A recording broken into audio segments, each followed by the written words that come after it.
রাষ্ট্রের মালিক জনগণ, তারাই করবে নির্বাচন। প্রার্থীদের স্বচ্ছতা, যোগ্যতা ও নীতিগত অবস্থানের ভিত্তিতে তুলনা করুন, নম্বর দিন, সঠিক সিদ্ধান্ত নিন। সেই সিদ্ধান্তের আলোকে গ্রিট রবিন 10Q আজকের আয়োজন। আপনাদের সাথে আছে আমি, প্রিয়দর্শিনী সুমি। দর্শক, ত্রয়োদশ জাতীয় সংসদ নির্বাচনের আর মাত্র কয়েকদিন বাকি। সকল প্রার্থীরা যেমন ভোটারদের দ্বারে দ্বারে যাচ্ছেন বিভিন্ন প্রতিশ্রুতি নিয়ে, একই সাথে ভোটাররাও এক ধরনের উত্তেজনার মধ্যেই আছেন। আর কিছুদিন পরেই নির্বাচন, সবাই তার নিজস্ব ভোট দিবেন ভোট কেন্দ্রে গিয়ে।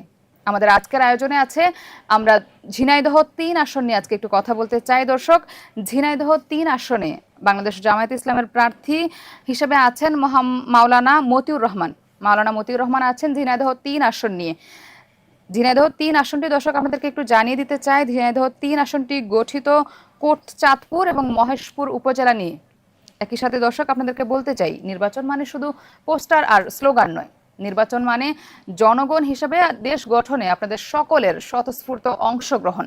আপনি আপনার নিজস্ব মত এবং আপনার বুদ্ধি দিয়ে বিবেচনা করে কোন প্রার্থীকে নির্বাচিত করলে আপনার এলাকার উন্নয়ন হবে এবং কি চান আপনি ভবিষ্যতে, আপনার এলাকাকে কিভাবে দেখতে চান, আপনার এলাকাকে আপনি কোথায় নিয়ে যেতে চান, আপনি কাকে ভোট দিলে তিনি আপনার এলাকার উন্নয়নে কাজ করতে পারবেন। এবং একই সাথে এই যে সকল প্রার্থীরা বিভিন্ন ধরনের প্রতিশ্রুতি দিচ্ছেন, এটা আমরা সব নির্বাচনের আগেই দেখতে পারি যে প্রার্থীরা বিভিন্ন ধরনের প্রতিশ্রুতি দিয়ে থাকেন এবং একই সাথে এই ভোটের আগে প্রার্থীদের জনগণের সাথে যে এক ধরনের সখ্যতা তৈরি হয়, এটা কি আদৌতে নির্বাচনের পরে তারা এই সখ্যতা বজায় রাখবেন কিনা, এটাও একটা প্রশ্ন থেকে যায়।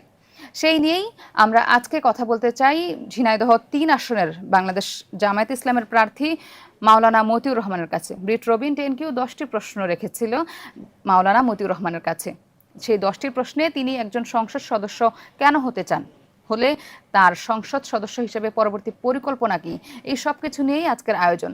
আমরা আজকে ঝিনাইদহ 3 আসনে আমাদের মনোনীত প্রার্থীর কাছে যাব। এর আগে দর্শক আপনাদেরকে একটু জানিয়ে দিতে চাই, ঝিনাইদহ 3 আসনে মোট ভোটার সংখ্যা 4,31,015 জন। সেখানে পুরুষ ভোটার 2,17,470 জন এবং নারী ভোটার 2,13,542 জন এবং একই সাথে তৃতীয় লিঙ্গের ভোটার 3 জন। দর্শক, আমরা এই মুহূর্তে চলে যেতে চাই ঝিনাইদহ 3 আসনের বাংলাদেশ জামায়াত ইসলামের প্রার্থী, মনোনীত প্রার্থী মাওলানা মতিউর রহমানের কাছে। দেখি তিনি তার 10টি প্রশ্নের অ্যান্সারে কি উত্তর দিতে চাচ্ছেন। আমি মোহাম্মদ মতিউর রহমান,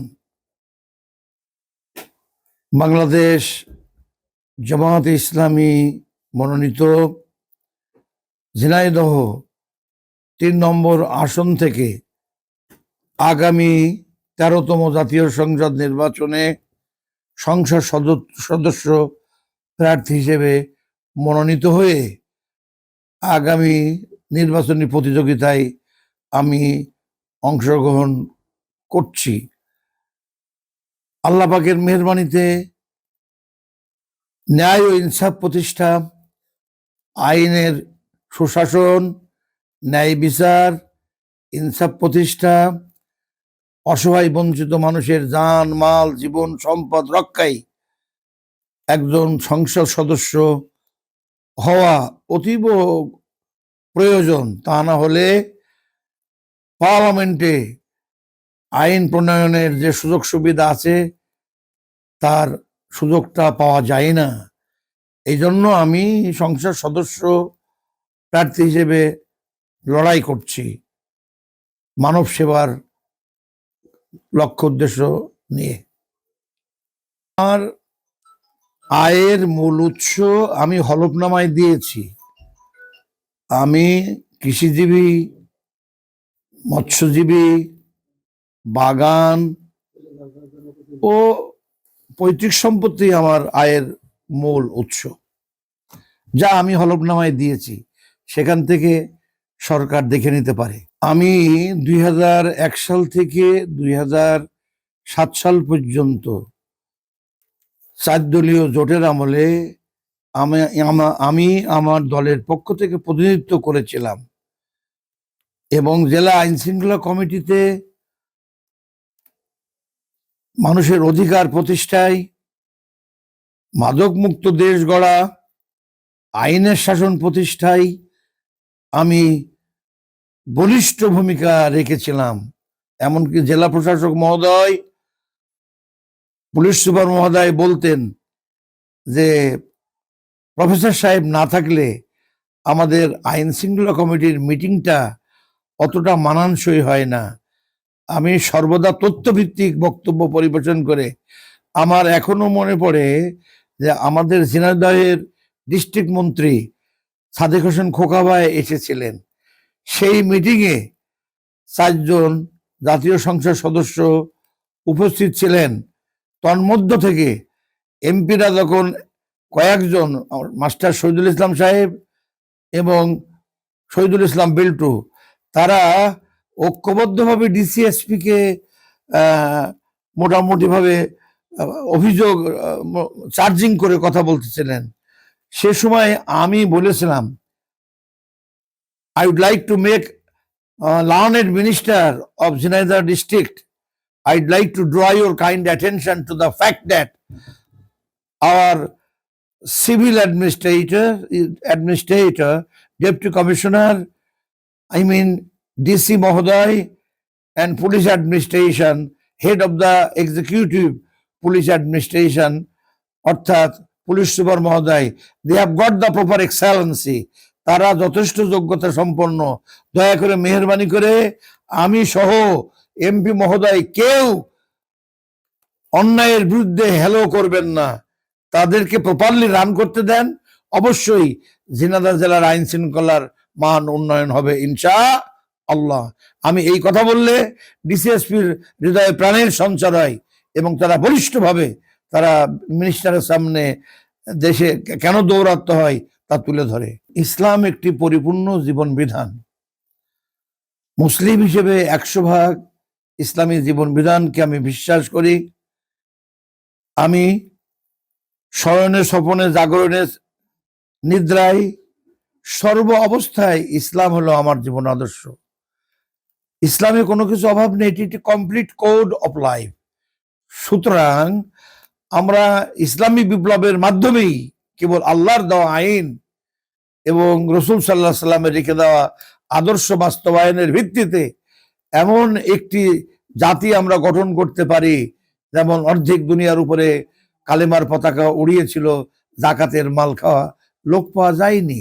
এটা সম্ভব হয়েছিল ইসলামের সমান অর্থনীতি প্রতিষ্ঠার ফলে।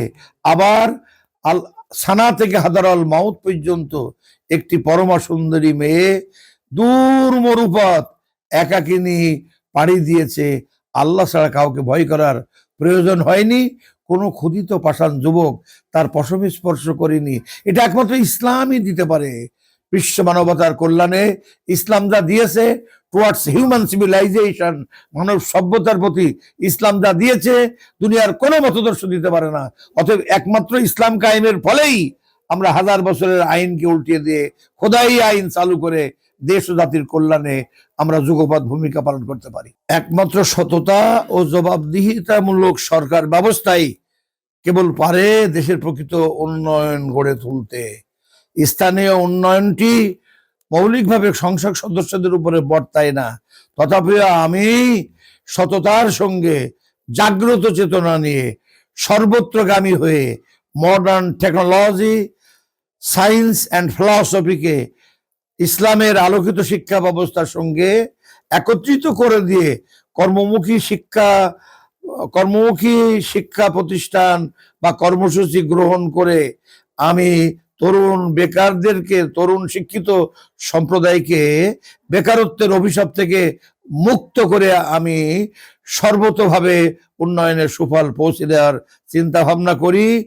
এ বিষয়ে সরকারের যারা সরকারি কর্মকর্তা কর্মচারীরা, তারাও আশা করি ইসলামী আদর্শের পরশে এসে তারাও সৎ সত্য সুন্দর চিন্তার অধিকারী হবে, দেশ যথার্থ কল্যাণ পাবে। দেখেন, সকল অশান্তির মূল আইন ও নেতৃত্ব। আইন যদি সুন্দর না হয়, তার সুষ্ঠু প্রয়োগ না থাকে, আর নেতৃত্ব যদি সুন্দর না হয়, বেড়াই যদি ক্ষেত খায়, সে ফসল কে রক্ষা করবে? অতএব বিগত 53 বছরের ব্যর্থতার গ্লানির তিমির আধার থেকে বেরিয়ে সামনে আমরা ইসলামী মূল্যবোধের ভিত্তিতে আধুনিক জ্ঞান বিজ্ঞান ও প্রযুক্তির কাজে লাগিয়ে চলো নতুন বাংলা গড়ার দিকে অগ্রসর হই, এবং সেটাই আমি মনে করি যথার্থ কল্যাণকর পদক্ষেপ হবে। দর্শক, আমরা দেখছিলাম ঝিনাইদহ ৩ আসনের বাংলাদেশ জামায়াতে ইসলামের প্রার্থী মাওলানা মতিউর রহমান। তিনি তার 10টি প্রশ্নের আলোকে উত্তর দিয়েছেন। তিনি কি ভাবছেন, তার কি পরিকল্পনা, পরবর্তীতে নির্বাচিত হলে তিনি কি করতে চান, এলাকা নিয়ে তার কি ভাবনা, কতটুকু জনতার কল্যাণে কাজ করবেন তিনি, সেই নিয়েই তিনি তার মন্তব্য প্রকাশ করছিলেন। দর্শক, পরবর্তীতে অন্য কোনো প্রার্থীর কাছে অন্য কোনো দিন অন্য কোনো প্রতিনিধি আমাদের চলে যাবে 10টি প্রশ্ন নিয়ে। রিট রবিন 10Q'র 10টি প্রশ্ন নিয়ে অন্য কোনো প্রার্থীর কাছে চলে যাবে। সেই পর্যন্ত আমাদের সাথেই থাকুন। ধন্যবাদ।